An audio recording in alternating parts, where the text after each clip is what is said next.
Makar Dwar. What is it? What is it? Wherever we go, we see only Sanskrit letters, we see only Hindi letters. See, India is a union of states, don't forget. Don't forget. A new member who has come to the Lok Sabha will go off after 5 years without having acquaintance between the Rajya Sabha members and the Lok Sabha members. Why, when you are trying to unite each and everything, why you are dividing the members of parliament from Lok Sabha and Rajya Sabha? That's what I say. It's not just celebrating the constitution. All the schemes which are implemented by this government are either in Hindi or in Sanskrit. Honorable Trichy Siva ji.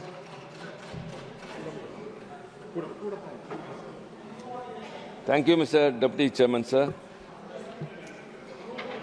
Sir, I am indeed privileged to participate in this discussion on the glorious journey of 75 years of our Constitution on behalf of the DMK party. Sir, our Constitution is a unique and enduring document which has withstood many crises and the test of time. Sir, the Indian Constitution has not come out of a revolution, as in many other countries, but it is out of a series of experiences, developments rooted in constitutional methodologies and principles. Sir, I have got a lot to say about it, sir. Before that, I would like to recall Thomas Jefferson, the architect of the Declaration of Independence and the third President of the United States of America. He once wrote that no constitution in the world will survive for more than 19 years. Later, the same theory was reaffirmed by 3 researchers on an empirical study which has come out in the Endurance of National Constitutions. And it also said that every constitution expires within 17 years. They said some reasons for that, sir. That inclusivity is a main reason, and adaptability of the constitutionalism. Sir, as far as we are concerned, we want to appreciate first the framers of the Constitution. Sir, as the statement of Thomas Jefferson, or as which has been reaffirmed by researchers, sir, our Constitution has survived for more than 17 years and still it is robust and dynamic. What are the reasons for this, sir? The other constitutions have not debated as much as us. The American Constitution was debated and drafted within 4 months, and the South African was within 9 months. Whereas the Constituent Assembly of India, to draft the Constitution, sir, first the members were elected indirectly across the state, from the provincial states, from the princely states, and the provincial principal commissioners. It came to about 389, and later after the partition it came down to 299, and with that the Constituent Assembly started functioning. These are all very important facts, sir. We have to mention what is the reason for the robust nature of our Constitution. Sir, it held 11 sessions, sir, which ran up to 165 days, out of which 114 days were focused totally on the draft Constitution. 7,635 amendments were tabled and 2,473 amendments were moved. Whereas in other constitutions, in other nations' constitutions, amendments were not moved, sir. And subsequent to that, the position of our Constitution is very much glorified. Our Constitution is credited for establishing the rule of law and also fostering a responsible government to India. Our Constitution played a pivotal role in shaping India's democratic character and safeguarding individuals' liberties, balancing the delicate relationship between the sovereign state and federalism, And above all, it formed the backbone of India's governance. Sir, before I go into the subject, I have something to say which the finance minister in her initiative speech said about the first amendment to the Constitution, which you are very well aware of, 1951. She said about 1904 of the Constitution, the amendment that was made was 1904. I would like to say, sir, in the same amendment, there was another one, which is 15.4, Article 15, 5 and 6. Sir, it came, the first amendment to the Constitution was subsequent to a case which the leader of opposition mentioned, Shanbhagam Doreraj. Before that, one should know about the history, sir. It was first in Tamil Nadu, then Madras Presidency.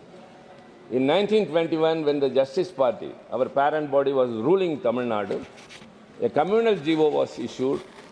By that way, everyone were benefited by way of reservation. So long, since then, only the upper caste was enjoying all the education and employment opportunities.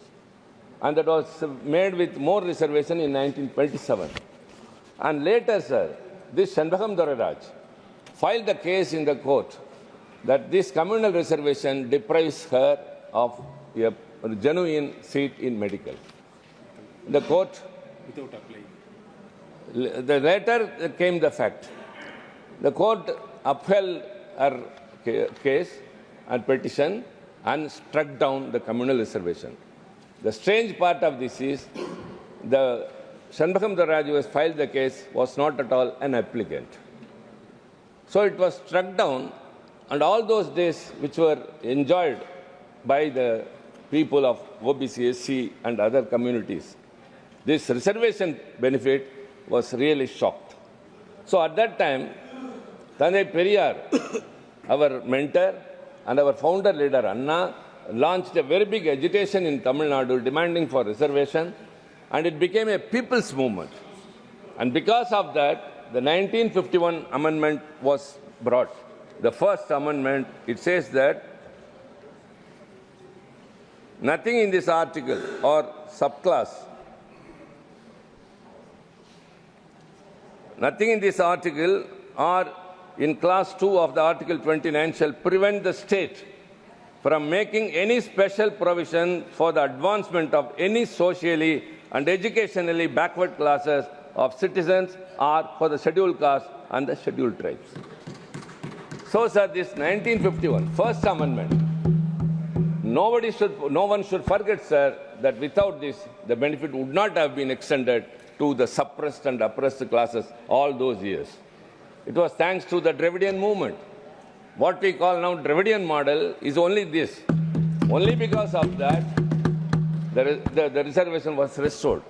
And later, when the Mandal Commission recommendations came for reservation to the OBC in education and employment, I would like to recall who all opposed and who pulled down the government of Mr. VP Singh, the then Prime Minister. But then it was implemented. May I urge the learned people, members in the treasury benches, it was only by an OM, that is office memorandum. If you are really interested in the interests of OBC, you bring a constitutional, as you did for EWS. You did for EWS, but you are not yet still bothered about the OBC, but you say very proudly everywhere that you are all OBC communities. So, sir, and this is the right time. Dr. Ambedkar, who became later the chairman of the drafting committee, was only a member in a subcommittee on fundamental rights. Before 9 months, he was assigned the responsibility of chairing the drafting committee, sir. In the subcommittee, on 27th of February 1947, asked its members to submit their ideas in writing. And Dr. Ambedkar, along with Mr. Munshi, Aladi Krishnasamy Iyer, and Harnam Singh, he also submitted one. Very interesting to know, sir, the title of that draft report which Ambedkar submitted was United States of India. His language was reminiscent of America's Declaration of Independence. It very clearly said, sir, that the federalism must be upheld and more rights to be given to the states.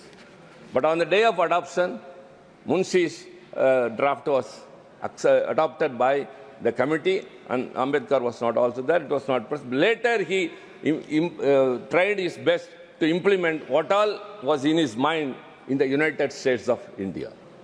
So ultimately, Dr. Baba Saheb Ambedkar's intention was to strengthen the states. There is no explicit term federalism in our constitution, but the very first in the preamble says, India, that's Bharat, shall be a union of states. That itself is very emphatic. And later, he became the chairman of the drafting committee. And it's very appreciable, sir, the constitution which was drafted and adopted later, it established the foundation for a country that would respect diversity in religion and culture while upholding the values of equality and fairness. These are to be kept by the ruling party today. The nation's dedication to diversity and tolerance is demonstrated by the Indian Constitution, which protects the rights of linguistic and religious minorities. Additionally, the Constitution preserved unity among many religious communities by guaranteeing that the state would not favor any one religion. Sir, underscore, the Constitution guarantees that the state would not favor any one religion over another by supporting the secularism ideal. It's very clear, sir. But what is happening today? I don't want to bring down the level of the debate, because it's a Constitution's glorious celebration we are, 75 years. So we have to applaud. So many scholars, intellects were in the Constituent Assembly, whom we fondly remember, or it is our bounden duty to pay respects to all those people. They are now called as the framers of the Constitution. Dr. Ambedkar, Mr. Jawaharlal Nehru, Sardar Vallabhbhai Patel, Maulana Abul Kalam Azad, Rajendra Prasad K.M. Munshi, Aladi Krishnaswamy Iyer, B.N. Rao, Shyama Prasad Mukherjee, J.B. Kirbalani, Rafi Ahmad Kidwai, Mr. Santanam, K.T. Shah, H.V. Kamath, T.T. Krishnamachari, and above all, Qaide Millat Sahib. Sir, when the partition happened, when Jinnah wanted to have a separate nation for Muslims, and as I said, 389 members in the Constitution Assembly came down to 299. Many, when he declared that whoever are Muslims, come with me to the Muslim nation. But including Qaide Millat Sahib, the Muslims who are now in this country said, yes, we are Islamic people, but India is our country.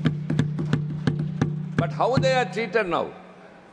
I would urge, sir, again the government, not an iota of apprehension should come in the minds of the linguistic and religious minority in this country. But it often happens.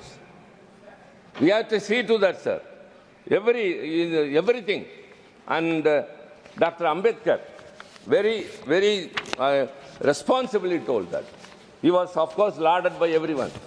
Pattabhiram Siddharamaiah told that, when speaking about Dr. Ambedkar, he said, what a steamroller intellect he has brought into this Constituent Assembly, which is irresistible, indelible, and unconquerable. And Dr. Rajendra Prasad, the chairman of the Constituent Assembly, very clearly said that if at all the best thing the Constituent Assembly has done is that we have made Dr. Ambedkar as the chairman of the drafting committee. And what he said, sir, Dr. Ambedkar, he was also very much responsive. He appreciated each and everyone. The leader of opposition quoted someone. And Dr. Ambedkar very clearly says, I quote, sir, Sir Aladi Krishnamaiah, Dr. Ambedkar said, I came with no greater aspiration than to safeguard the rights of the interests of the scheduled caste people. I had the least remotest idea that I would be entrusted with such a big responsibility. There are people bigger, better, and more competitive than me in this assembly. But they have made me. They have entrusted the responsibility. They have chosen me as the chairman of the drafting committee. And he continues to say, sir, and he says very much about S.N. Mukherjee, Sundarnath Mukherjee. The West Bengal people should be happy about it.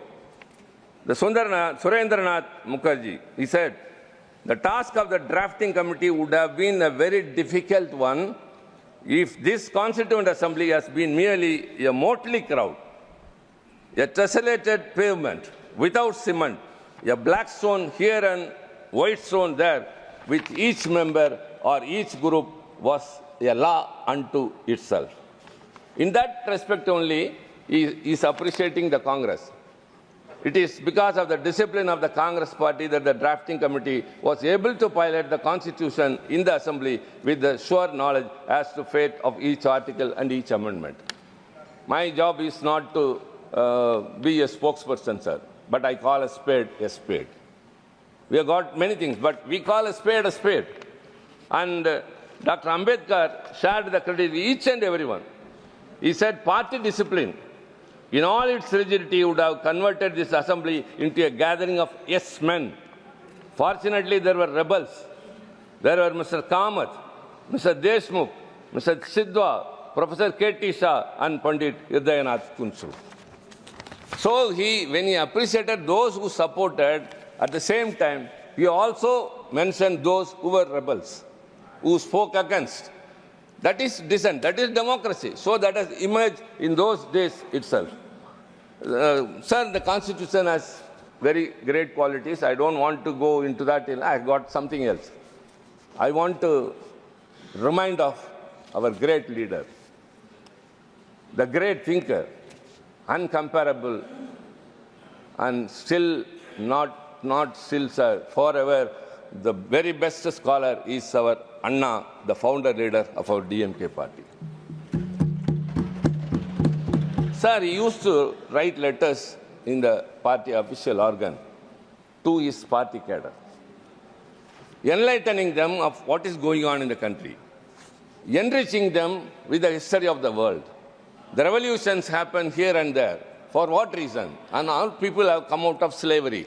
All these things he was educating the last person in the party. So he used to write. But the way of addressing the letter was the dear brother. This family bondage, this affinity was first brought in by him. Anna wrote a letter which happened to be the last one and which is also called as the Will of Anna. At that time he was the chief minister. He wrote that, dear brother, I have never been mad after power, nor I am happy to be the chief minister of a state which comes under a constitution where it is in letter that it is federalistic, but in practice it is becoming more and more centralized.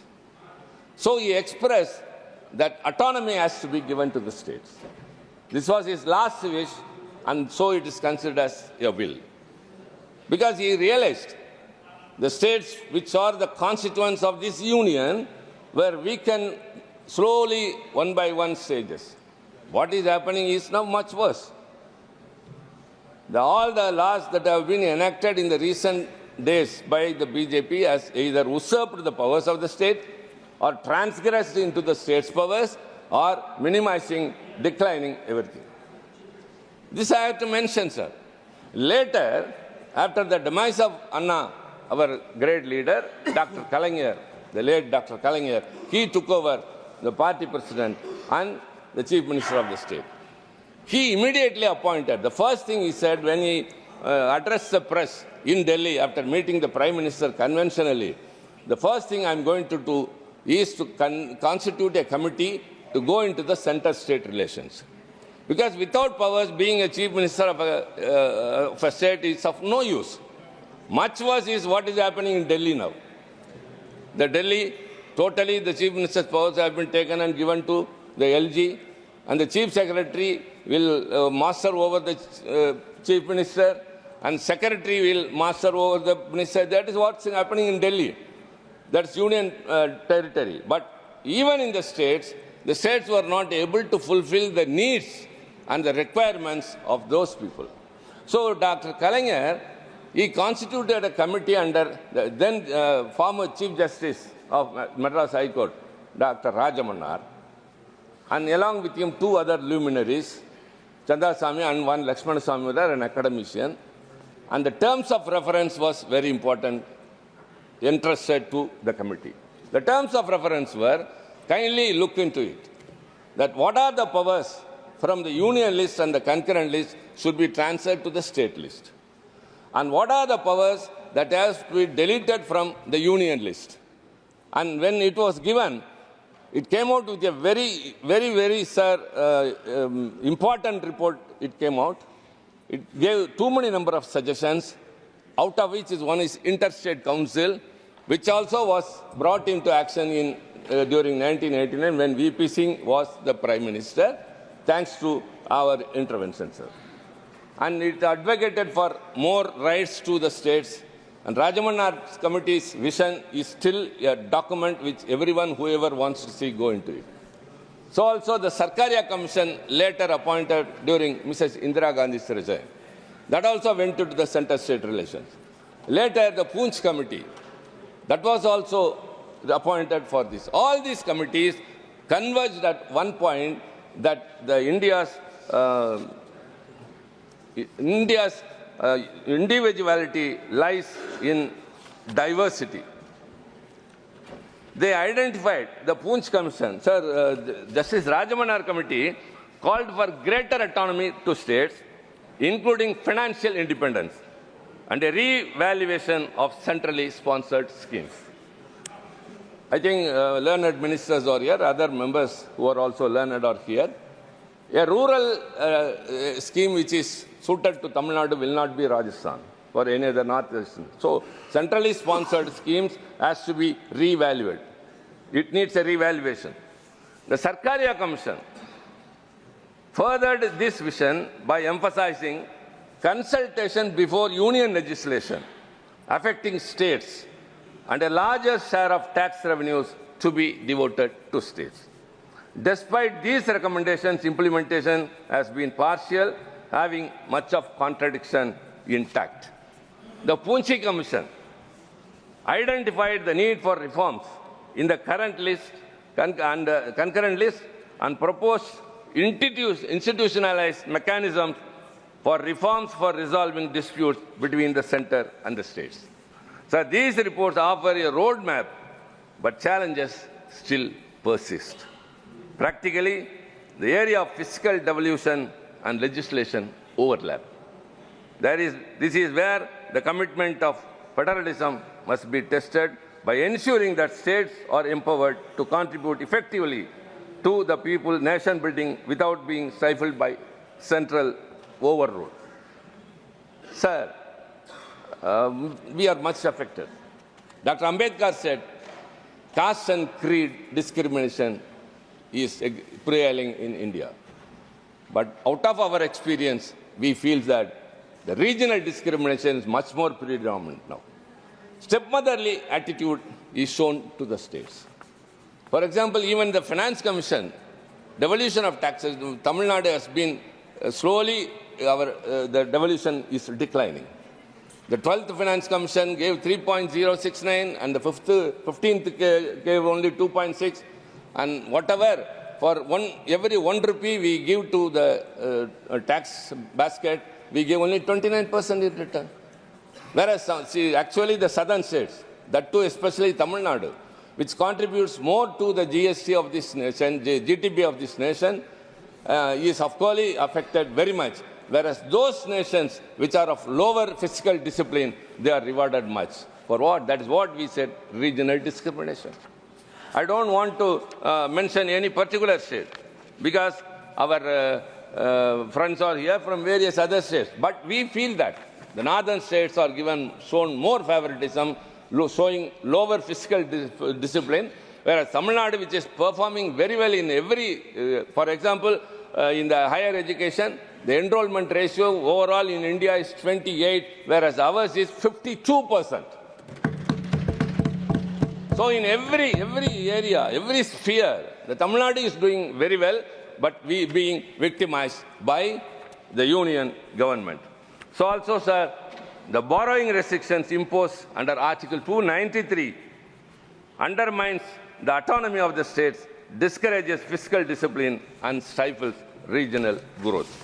In these situations, sir, we want to say that these things has to be revived. It's high time, sir.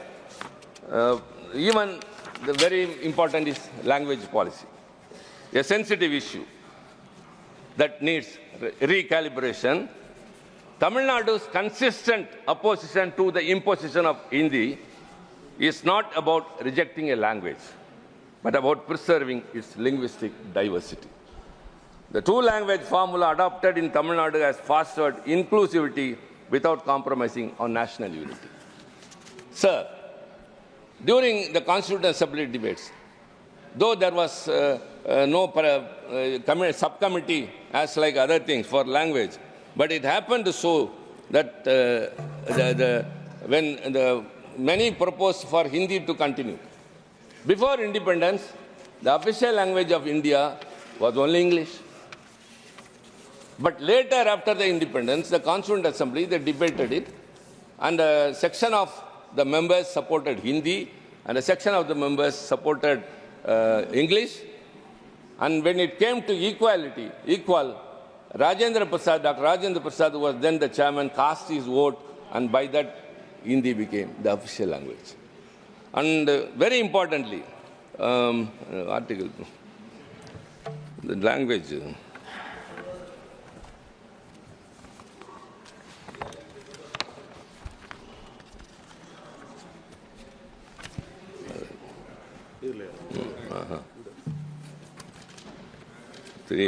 So, sir, Article 368 also, I must appreciate that. It is the amending provision. The amending provision is the only special feature, unique feature in Indian Constitution which many others do not have. And because of that, so many amendments have been done. And that amendments are being done to meet the need of the day. And when the Constitution was drafted about the official language, sir, it very clearly said that Hindi shall be the official language in Devanagari script, and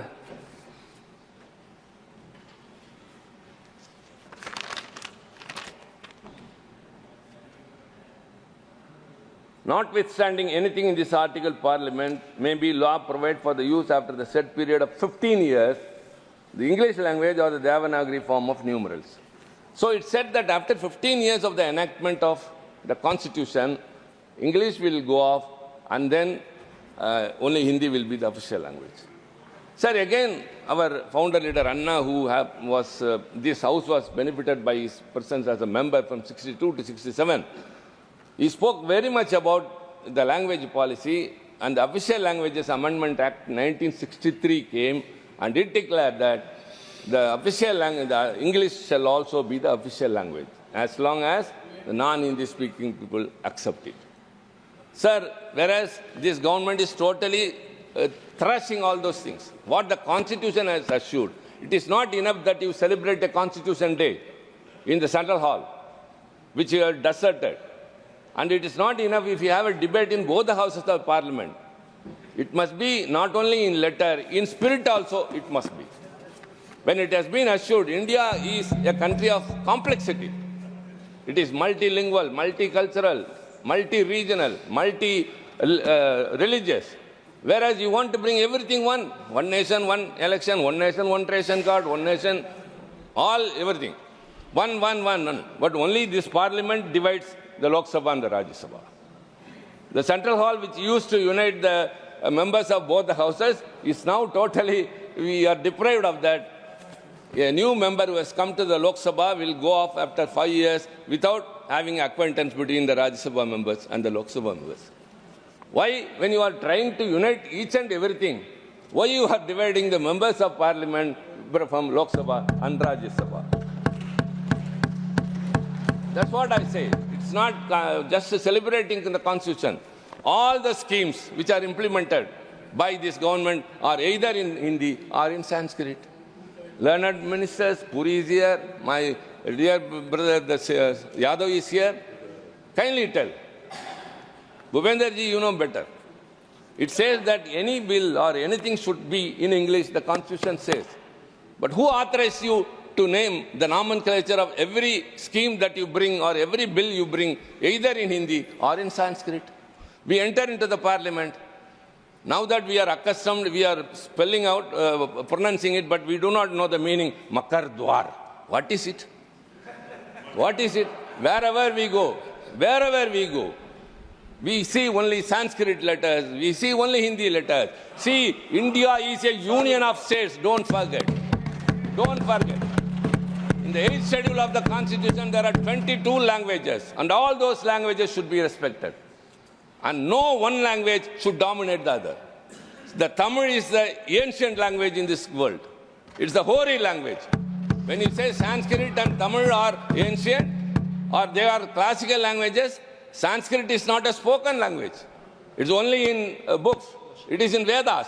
Whereas Tamil has a rich history of literature, grammar, and everything. And 8 countries have Tamil as the official language. Why you are denying this, showing this partiality? Why you are treating us like that? This stepmotherly attitude, that's what I said in my outset itself. Not even a iota of apprehension should creep into the minds of the linguistic minorities and religious minorities. You are in power. You are in power. But you have to treat the whole of India as one in your outlook, not in names. You are imposing. That's what we say. We are not against one language, not to reject Hindi or any other language. Don't impose that. In Tamil Nadu, we are bilingual, only Tamil and English. If anybody wants to learn any other language, let them. It is also interpreted that we have stopped people learning Hindi. Even the finance minister has leveled an accusation. Never. We stopped her from learning Hindi. No. The Dakshina Hindi Prachar Sabha's headquarters is in Tamil Nadu. Every year, lakhs of people are studying there and getting graduated. If you are totally against a language, we would not have allowed it. If you are interested, go ahead. But what the way the government is acting today is totally anti-constitutional, anti-federal. Sir, we want to insist upon one thing. If at all you are very sincere, if you are really devoted in celebrating the Constitution Day, you have to uphold secularism and federalism, which is the most important factor, the core thread of backbone of our Constitution and our country. And in this situation, sir, I would like to conclude with only one thing. Federalism is not about weakening the center. It is about strengthening the union by empowering the Constitution. So kindly keep in mind, we are not against a language, we are not against a region, but you don't discriminate us. That's because we are lying in the last of India. It is not the last. Rather, India starts from the south only, from there only. Our language is rich. Our contribution to this country is rich. Whenever the integrity and the sovereignty of India was affected, it was DMK which has stood first to protect the nation. We had a slogan of separate Dravida Nadu. We gave it up only during the Chinese aggression. During the Bangladesh war, it was DMK which contributed more than any other state to save the nation. So don't underestimate us. We have always been with us. So stop this attitude of stepmotherly treatment, and I would urge again, respect all languages, respect all religions, and tax devolution is very, very important. So with these words, sir, I thank you very much for giving this opportunity. Thank you, Trichy ji. Mani Sri V. Vijay Sai Reddy.